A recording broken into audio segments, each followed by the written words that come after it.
This is a poetic and creative declaration that I pray will be infused by the Spirit of God into our world and nation to bring those who are in spiritual bondage and captivity into a place of emancipation and soften hardened hearts that they may take heed or at least listen with some consideration. So let's get right into the heart of the situation. Can I ask you a question? Why do we wear judgment like it's contact lenses or sunglasses instead of looking at the heart and past situation and circumstance of the one who passes? Sometimes we can be so hard with the condemnation that it lashes, gnashes, and mashes a person to such a place that erases the fact that there is a God in their mind, rendering them spiritually blind because the people who are supposed to exude His love have embroidered a tight-knit, self-righteous lace that covers God's face. We cannot become so desensitized that we begin to scrutinize and dehumanize a person because of their differences in the way they internalize and express themselves. We can no longer cast out the rejected, withhold the cure from the infected, or add more abandonment to the neglected, or beat or bash someone because of their sexual preference. Love is not traced with self-made, self-serving conditions, stipulations, and submission to your definition of what it should be. It cannot be counterparty with fear, hypocrisy, religiosity, animosity, condemnation, judgmentation, racism, and bigotry. And no, I'm not talking about the world. I'm talking about the church. And if you've been treated in any of these ways, we apologize. I'm sorry. This is not who we are, what Christ stands for. Because see, it's easy to throw rocks at sin, but let he who is without sin cast the first stone, for we have all fallen short of the glory of God. None of us are perfect, but we are being perfected by God, and we must cure the infected with love.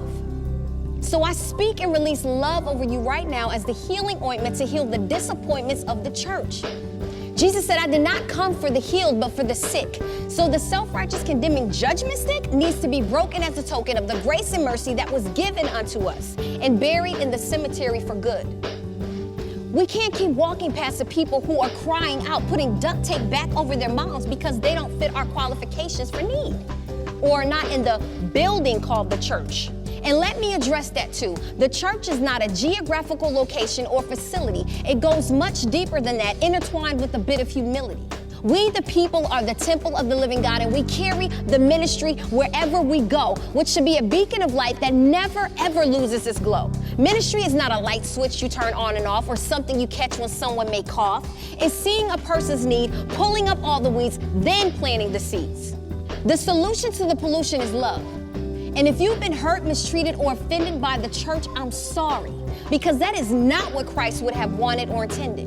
John 3:16-17 says, For God so loved the world that He gave His only begotten Son, that whosoever believeth in Him should not perish but have everlasting life. For God did not send His Son into the world to condemn the world, but that the world through Him might be saved, and that all people would be accepted. That means no one is turned away and neglected, for it was by the love and grace of God sending Jesus Christ that the law was perfected. And it was by love Christ taught, lived, and died before He was resurrected. A perfect example of unconditional love, giving Himself as a sacrificial seed for every race, nation, culture, gender, and creed, that all might be free. So we, the church, apologize. So what am I talking about? I'm talking about the love of Jesus Christ and what it really means.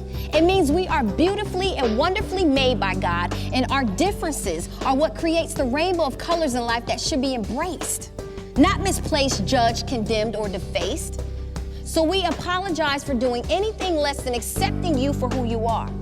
We have to love the sinner and hate the sin, not despise both. So I'm calling forth a bold generation to right the wrongs of those who have bruised, abused, and misused God's name and demonstrated actions in vain that have given the church a bad name. Because it's the lack of love that's to blame.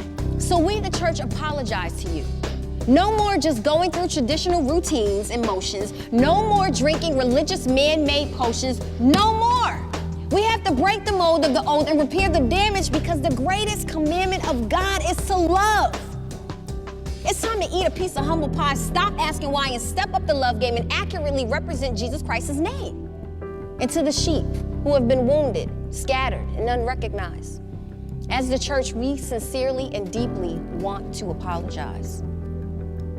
Love and be loved. Bless you.